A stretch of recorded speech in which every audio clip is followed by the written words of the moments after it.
always me. Whatever. No. She trying to read He's never had a code on his phone. And if he does, it's a number. So, I can't get past the fingerprint match. What? Well, you're coaching. It's always right. I am. And some people did not go to church today. Oh, wait a minute. It's my birthday, so I can do multiple posts today, right? So, let me go back and say this. I thank God. I know I thank him, but let me properly thank God. Life has been full of challenges. However, God is being good through it all. He's still good. He's still taking us through. He is still amazing. No matter what. And I've been through a lot. I would tell you, 2020 started my ups and downs. I'm not going to say that. It go further than that. But 2020, I was tested in a way I've never been tested before. At 11:43 p.m. on March 22, 2025, a 911 dispatcher in Johnston County, North Carolina, received a call that would haunt investigators for months. The caller hung up immediately. When the dispatcher called back, 53-year-old Christopher Pugh answered, claiming he never dialed 911. But in the background, his wife Teresa could be heard begging for help. Within minutes, both would be dead. Teresa Renee Adams-Pugh was 54 years old, a grandmother of 14 who documented her love for fashion on YouTube. Her husband Christopher built custom homes and taught others to do the same through his Pugh Builders Academy. For 20 years, they appeared to have everything: success, family, purpose. From the outside, they looked happy. But behind closed doors, things weren't as they seemed. On that March night in Spring Creek Estates, neighbors would hear gunshots. Police would wait hours for a search warrant while 2 bodies lay inside. A family celebrating together just weeks before would be planning 2 funerals. She shared smiles online while hinting that life wasn't easy. This is the story the headlines missed, the final videos, the silent struggles, the warning signs everyone wishes they'd seen. Because sometimes the most dangerous moments happen when no one's watching. Before we begin, I need to tell you something. This is the most heartbreaking case I have ever reported. It saddened me deeply. As I researched Teresa's life, watched her videos, and spoke to those who knew her, I kept hoping the ending would change. It didn't, but her story needs to be told. Welcome to True Crime Anatomy. Thank you to our amazing subscribers for your support. May your families stay safe wherever they're. If you're new, subscribe and share to become part of the family. Here, we investigate what others overlook. We report what media never reported. Tonight, we examine the final days of Teresa Adams-Pugh and ask the questions that still have no answers. Hey y'all, look who I got with me today. The mister. It is hot as crap out here. I thought I'd get him out the house today. Ride around a little bit. We're going for dinner. We got a couple places we got invited to. Sunday evening, or afternoon rather. And we're going to DeMarcus' house, then we're going to Mother house. We got out yesterday. We went to a funeral yesterday, and that was all day. Wasn't it, Christopher? Yeah. Why are you so quiet? Used to you be right, yep, then. Yeah, I know. Yeah, I know. But yesterday was, oh my gosh, we drove and rode and rode and rode. It was a long day. And then we got back and I went to a pool party. I didn't dress out and that, and I kept on my dress and went right on over there. It was nice though. I wish I had, once I got there, I wish I had taken a bathing suit, but I was too tired of missing that pool yesterday. I did good to even go. Did good to even go. This is all he does is smile now. And used to, why you not saying nothing? Huh? Why you not saying anything? You're soaking it all in. Soaking it all. What you soaking in, honey? The rays. The rays. Oh yeah, it is hot. It's hot out here today. Yeah. It is very hot today. It looks cloudy. If it's storm today, it's gonna be a hell of a storm as hot as it is out here now. It is 90, well, it's saying 91 now. It's supposed to be in the 90s today though. It's humid outside. It's got that North Carolina heat, honey. Yeah. Well, that's for sure. How you feeling these days, honey? Yeah, I'm feeling nice. Feeling nice. Slowly getting it back together. You slowly getting it back together. Yeah. It's been a little process this time, huh? Yeah. I just decided I wasn't gonna rush the process this time. That's good. That's good, because last time he hopped back out. He came out the hospital the day he was out tomorrow. He checked himself out and hit the road. Didn't even stop. But I think you paid for it in the long run, though, didn't you? Yeah. Just like, or you just realized that you didn't give yourself time to heal. Yeah.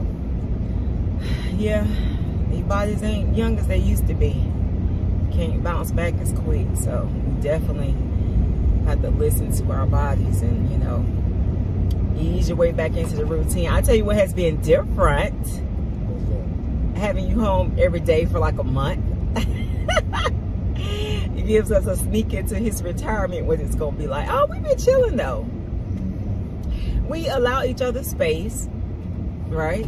Right. So, you know, we be in our own little world. We come together, you know, we eat, you know, communicate, have our little moment together, then we back off in our own little world. And I mean, I don't know, I think that's healthy. I think we've always kind of done that though. So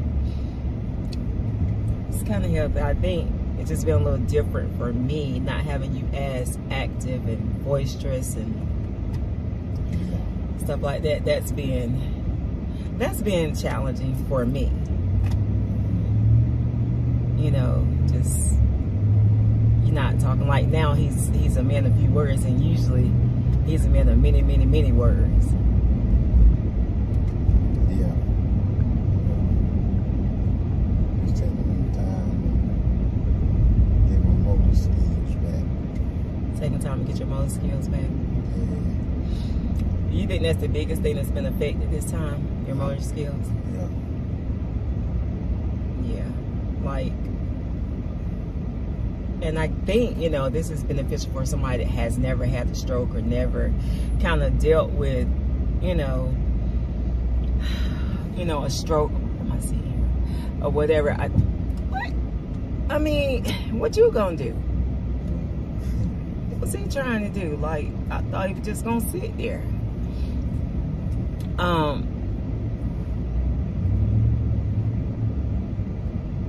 So this time, so was your motor skills, you feel like, affected last time? Nah, I didn't. They were, but I didn't. You know, first time having a stroke, I didn't gather that. You know what I'm saying? You didn't gather that? Nah, I mean, I didn't. You didn't understand, like. Nah. Do you feel like this time it was more severe? That's why you kind of get it more? No, not really more severe. I mean, more. It's just that knowing I would, you know, that I rushed back too soon the first time.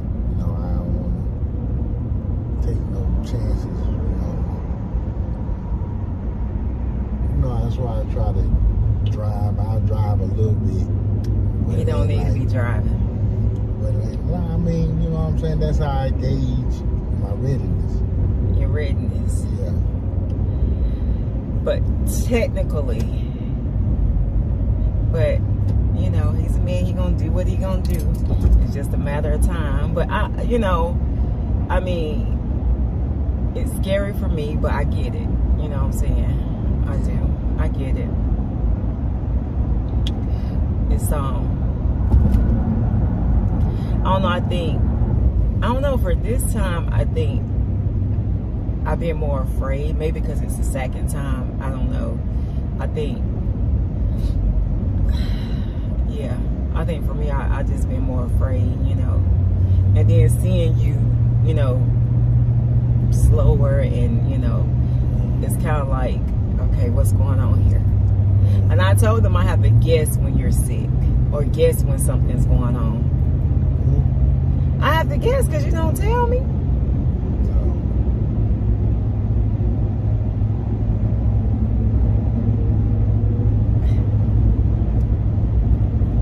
Why don't you, I mean, why you don't say something when you're feeling some kind of way or you're not quite up to par? Why? Why I gotta guess? I don't know, because I guess I don't, because, you have illnesses or you don't feel like doing something, all through your life. Yeah, but... And so I just didn't account for getting older. You gotta, be more conscious of things.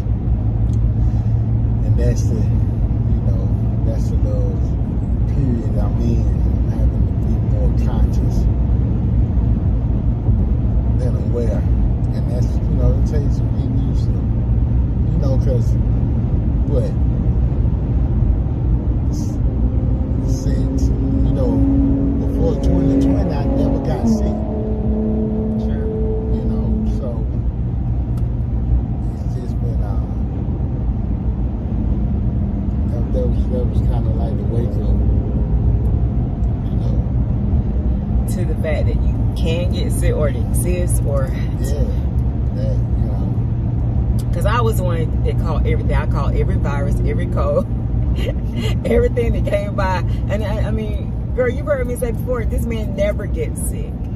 And because he don't. Like, normally he don't. I mean, in a stroke, I don't know if you could really call that a sick, but he never gets sick. So that's why I think, when I see you different, I'm like, hey, what's going on? What's wrong? Because something's not right.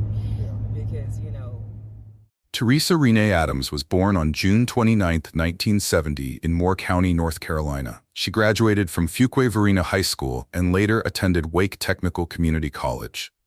For years, she managed operations at ARS before taking a position at UPS, but Teresa's real passion lived online. Her YouTube channel, @TeresaReneeP, showcased her love for fashion, makeup, and family life. Okay. Girlfriends, we are back from the errands. I didn't go nowhere but Dollar Tree and Aldi's. Where did all these get expensive? I'm confused. Like, I felt like, I don't know, like, tree. And girl, I am wearing my quilted jacket I got from Target last year. I'm not advertising Target, but I'll tell you what, you can't get this anyway, it's old. But we're above 40 yet. But I'm about to, what am I going to do? So, but yeah, this is my quilted jacket. This thing is so warm. I almost hate to take it off because it is warm and it's cold in here. So this is what I wore today. Just as warm as it could be. Every video featured new hairstyles, outfit combinations, and beauty tips. She served as secretary at St. Anna Free Will Baptist Church, where she'd been a member since childhood. Teresa raised 4 children and celebrated 14 grandchildren. Every Thanksgiving, her home became the family gathering place. Her mother, Marion Shaw, would later say, she was fun-loving and the life of our family party. What makes someone broadcast their daily life to strangers online? For Teresa, sharing seemed as natural as breathing. Waiting for everybody to come.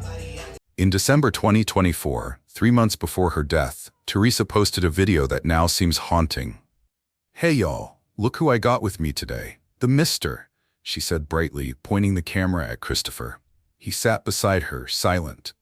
When she asked why he was so quiet, he only smiled. "Not used to you being quiet," she pressed. Still, he said nothing. Hey y'all, look who I got with me today. The Mister. It is hot as crap out here. I thought I'd get him out the house today.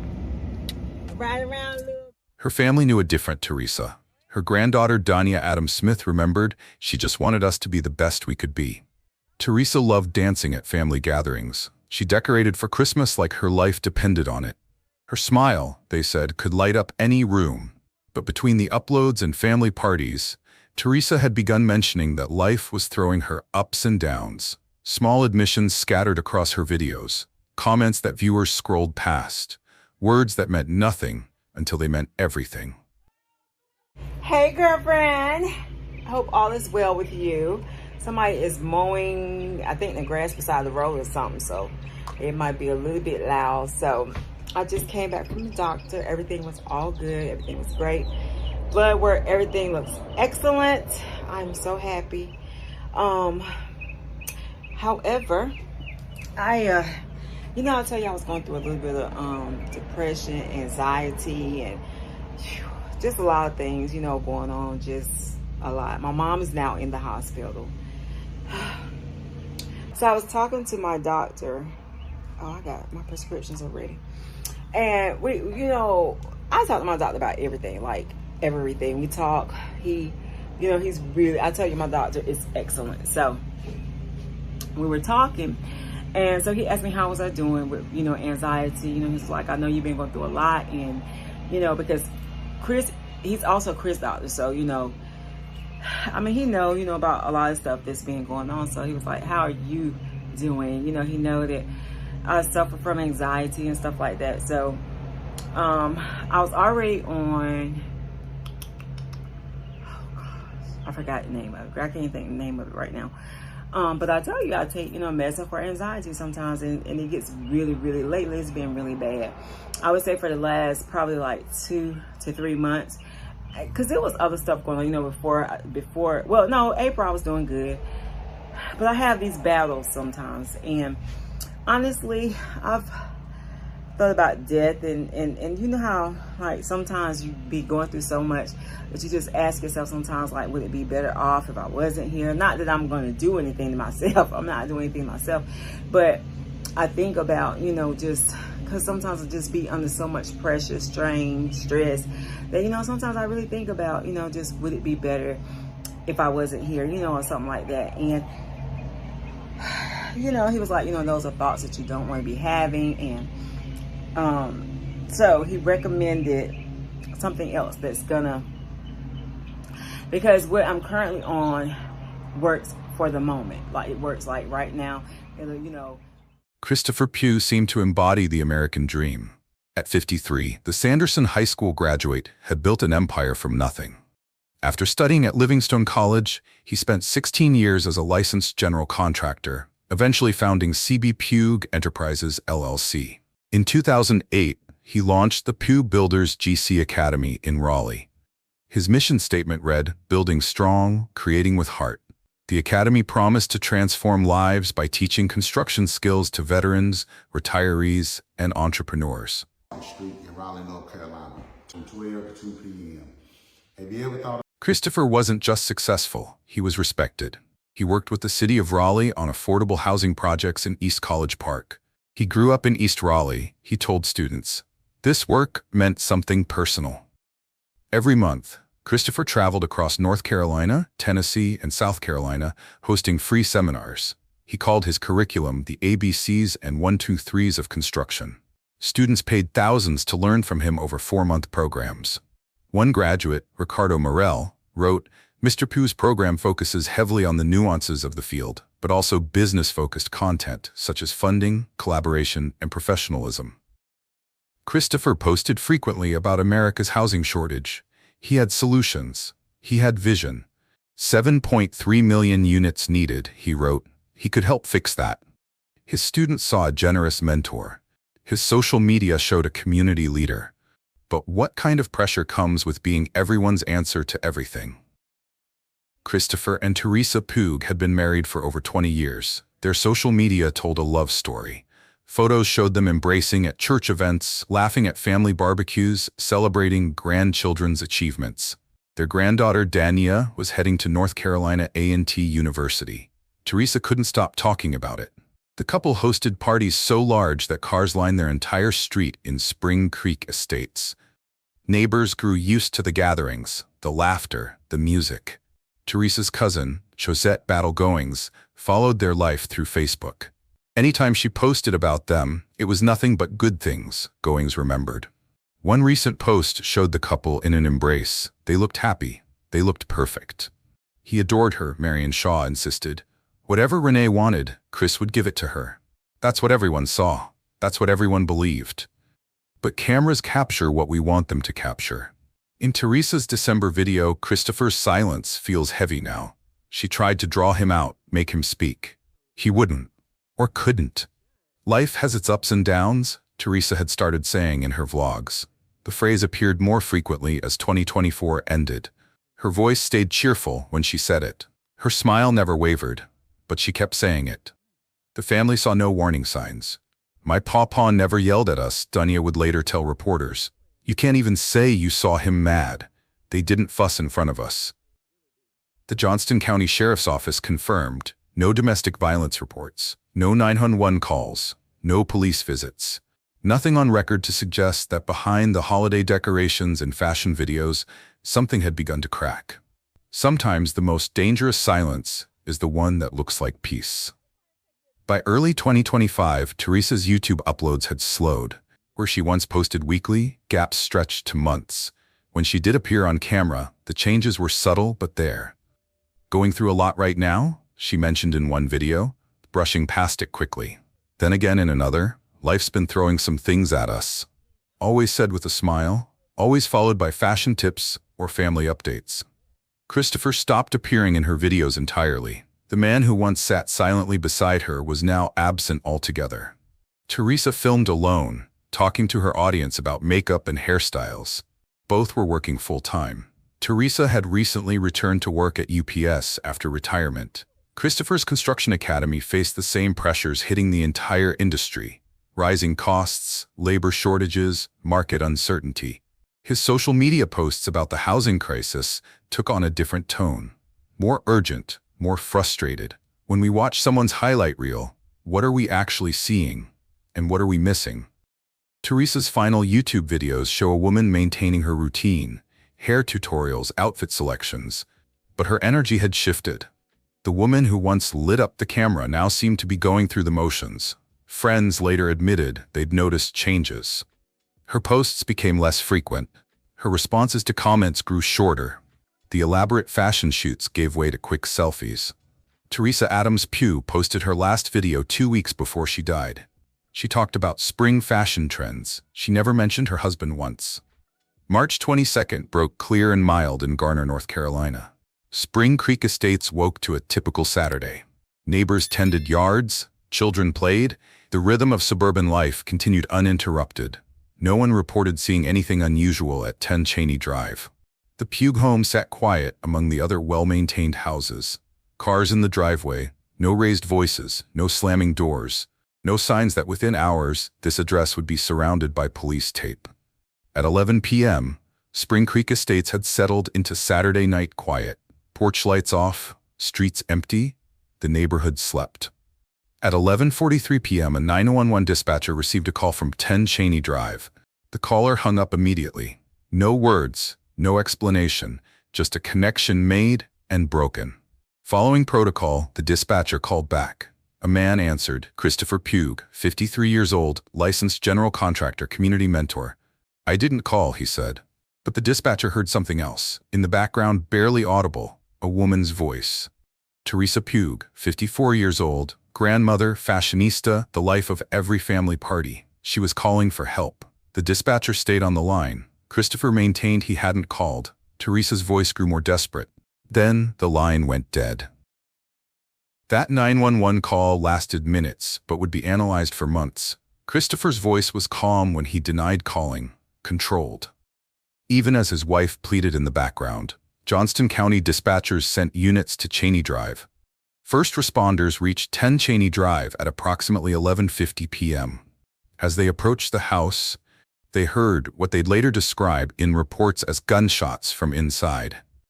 The situation escalated immediately. More units were called.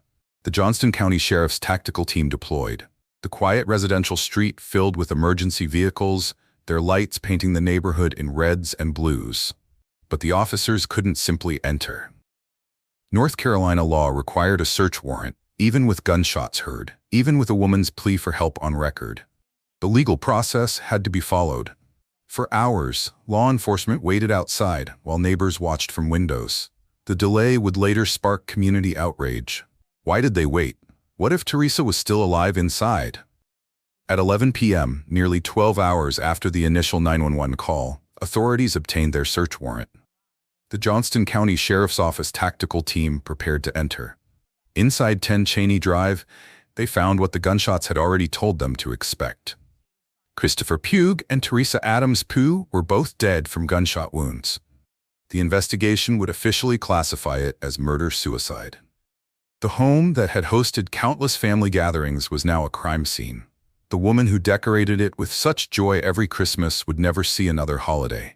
The man who built homes for others had destroyed his own. Word spread through Spring Creek estates like wildfire. Neighbors who'd slept through the police response woke to news vans and crime tape. Loved ones of the victims are still struggling to understand how something like this could have happened. They say the couple was married for over 20 years, and there was never any signs of domestic abuse. They even told me they didn't know a gun was in the home. Total surprise.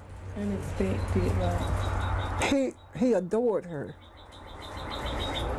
Whatever Renee wanted, Chris would give it to her. Social media exploded with disbelief. Marion Shaw, Teresa's mother, received the call no parent should get. Her daughter was gone. The son-in-law who'd given Renee everything she wanted had taken everything away. Danae Adams-Smith lost both grandparents in one night. The grandfather who never raised his voice, the grandmother who pushed everyone to be their best, both gone.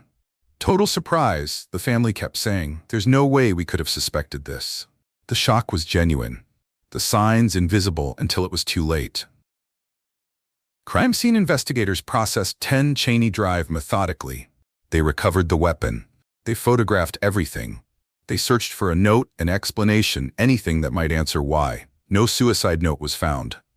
Christopher Pugh left no final words, no justification, no window into what drove him to murder his wife and then himself. The digital investigation began. Phones, computers, social media accounts. Somewhere in the data might be answers. Financial records showed no crisis. The construction business faced industry challenges but remained operational. There were no massive debts, no bankruptcy filings, no financial trigger that investigators could point to. The family's revelation hit hardest. They didn't even know Christopher owned a gun. Major Jeff Caldwell of the Johnston County Sheriff's Office confirmed what everyone already knew.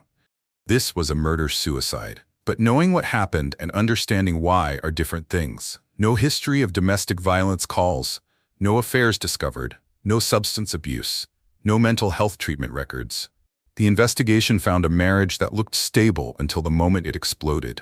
20 years together, 4 children raised, 14 grandchildren celebrated, a successful business, a social media presence full of joy. And then, on a Saturday night in March, violence that no one saw coming. What can push someone from building lives to ending them? What hides behind decades of smiles and success? In the Pugh case, those questions remain unanswered. They always will. Friends reported receiving messages that seemed normal at the time, but felt different now. "Pray for us," she'd written to one church friend, going through some things to another. Never specific, never asking for help directly. Just hints dropped like breadcrumbs that led nowhere. Christopher's hidden stress, 34-36. Former students came forward after his death. Some praised his teaching, others mentioned his mood changes in recent months.